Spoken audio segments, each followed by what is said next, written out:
زرداری صاحب نے کوئی تقریر تو کی ہے، کوئی میرا خیال ہے کوئی 1 گھنٹے کی سپیچ کی ہے انہوں نے، کوئی 50 منٹ کی، اور ابھی ان کی 20-25 منٹ سپیچ ہوئی تھی، تو اسی وقت جو ہے وہ لوگوں نے آ کے بتا دیا کہ جی باہر یہ تماشا چل رہا ہے، اور زرداری صاحب کو باقاعدہ ان کی سپیچ میں روک کے انہیں یہ کہا گیا کہ یہ آپ کی تقریر اس طرح سے جا رہی ہے، تو پھر انہوں نے تھوڑا سا پینترا بھی بدلا، پھر انہوں نے کہا کہ جی میں تو بڑا کمزور ہوں، میں تو اسٹیبلشمنٹ سے لڑ نہیں سکتا، میرا ایک ہی بیٹا ہے، وہ میرا تو کوئی اور ہے نہیں، تو پھر انہوں نے اس قسم کی کافی کمزور باتیں بھی کی، جو بعد میں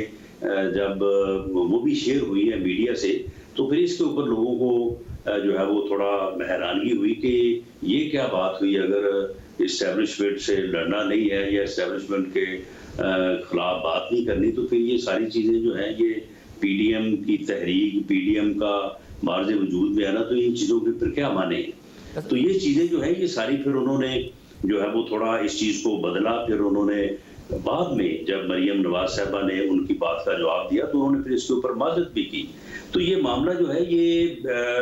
کافی حد تک میٹنگ کے دوران ہی جو ہے وہ سب سائڈ ہو گیا تھا، لیکن جب پھر جو چیزیں میڈیا کو شیئر ہو گئی تو پھر میڈیا تو آپ کو پتا ہے کہ وہ تو پھر ان چیزوں کو نہیں چھوڑے گا، وہ تو پھر اس دن بھی چلی اور اگلے دن بھی چلی۔ صاحب یہ جو آپ نے کہا زرداری صاحب نے کہا کہ میں لڑ نہیں سکتا، میرا ایک ہی بیٹا ہے،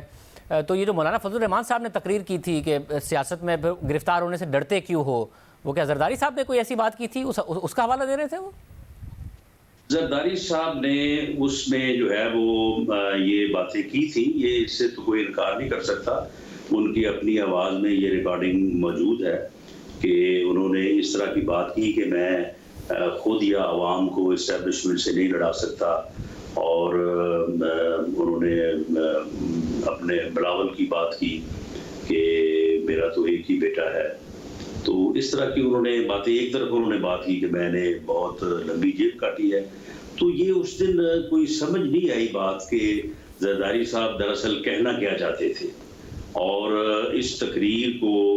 اگر خود جو ہے وہ میڈیا سے شیئر کیا گیا دوران اسپیچ ہی تو اس کے کیا مقاصد تھے، یا اگر کسی نے یہ شرارت کی ہے تو پھر اس کو ابھی تک پیپلز پارٹی نے کیوں اس کا نوٹس نہیں لیا، کیونکہ اس سے جہاں پہ پی ڈی ایم کو نقصان ہوا ہے یا پی ڈی ایم کی تحریک کو جو ہے وہ ایک دھچکا پہنچا ہے، تو اس میں پیپلز پارٹی بھی اس دن سے جو ہے وہ انڈر کویسچن ہے، اور زرداری صاحب وہ جو ووٹ ہیں وہ 7 ووٹ نام کے اوپر ٹھپے لگائے گئے ہیں، اس کے اوپر بھی بڑی لہدے ہے کہ بھی کیوں یہ نسخہ کیمیا جو ہے یہ کس نے ایجاد کیا اور یہ ووٹ کنٹروورشل کیوں بنائے گئے، ورنہ اگر گیلانی صاحب اس دن 49 ورسز 48 جیت جاتے تو کیا صورتحال ہوتی ہے اور کتنا بڑا دھچکا جو ہے وہ گورنمنٹ کو لگتا۔ اور زرداری صاحب کے آپ نے کہا ریکارڈنگ بھی موجود ہے، تو زرداری صاحب کی اس تقریر کی ریکارڈنگ آپ لوگوں کے پاس موجود ہے؟ نہیں، وہ جب انہوں نے وہ جو سپیچ کی ہے تو اس کے یہ سارے حصے